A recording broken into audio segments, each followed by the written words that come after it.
В высокогорьях Памира проживает небольшой, но самобытный тюркский этнос – памирские кыргызы. Представители этой этнической группы заселили Памир в 17-18 веках, адаптировавшись к местным климатическим условиям.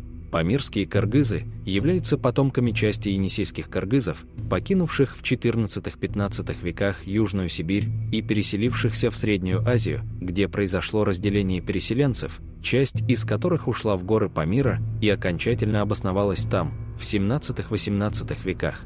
Из русских источников известно, что кыргызы составляли большую часть населения Памира, регион был тюркским. Памирские кыргызы вынуждены были выплачивать огромные подати каканскому хану, цинскому наместнику и афганцам, поэтому русская колонизация региона не встретила сопротивления, так как кыргызы считали их спасением от агрессии и экспансии соседей.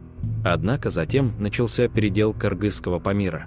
Восточную его часть, Ташкурган, получил цинский Китай, долину реки Вахандарья получил Афганистан, остальная территория перешла к Российской империи.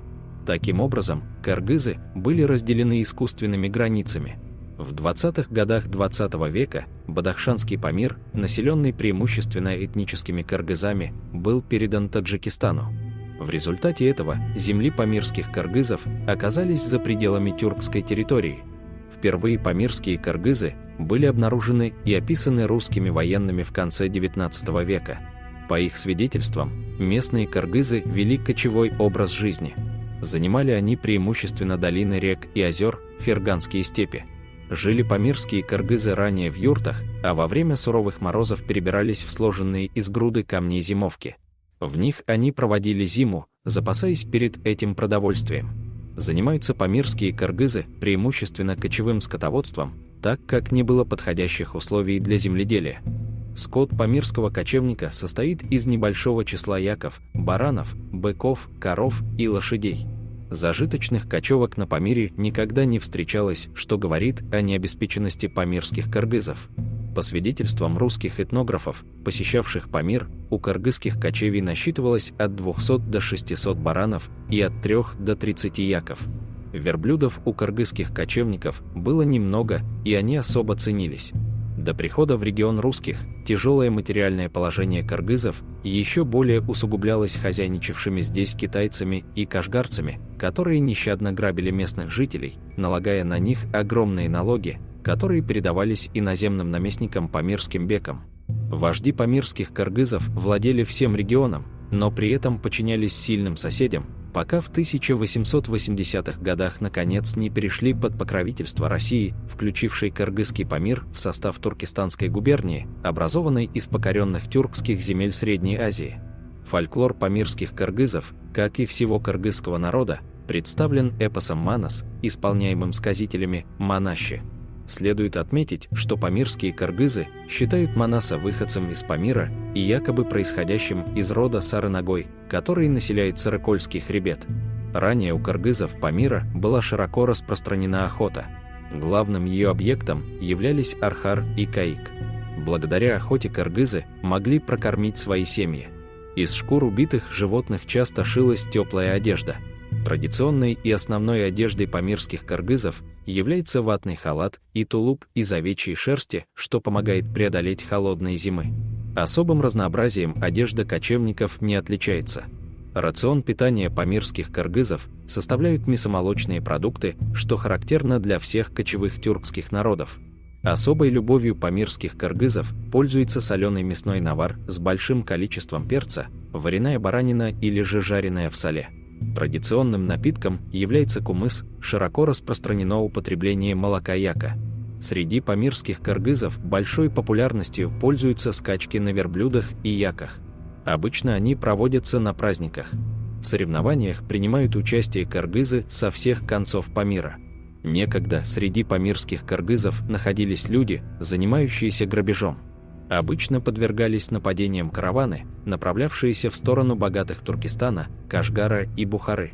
Афганские эмиры были в доброжелательных отношениях с кыргызскими разбойниками и часто пользовались их помощью. Однако в конце XIX века русская администрация пресекла грабеж, и разбоям памирских кыргызов был положен конец. В наше время у памирских кыргызов наблюдается ряд серьезных проблем. Практически все их селения расположены в горах и отрезаны от внешнего мира. Отсутствуют дороги, связывающие кыргызские селения с уездными городами. Памирские кыргызы не получают медицинскую помощь, вследствие чего высока смертность, в особенности детская. Усугубляется продовольственный кризис. Кроме того, этнос находится под угрозой языковой ассимиляции. В Памирском регионе отсутствуют школы с преподаванием кыргызского языка, хотя кыргызы – преобладающий здесь этнос, да и уровень грамотности в целом очень низкий. В Таджикистане и Афганистане проводится целенаправленная политика, призванная ассимилировать целый тюркоязычный народ. Еще одна крупная проблема – употребление опиума. Около 90% кыргызских кочевников употребляет опиум. Во время установления советской власти на Памире часть местных кыргызов поддержала басмачей.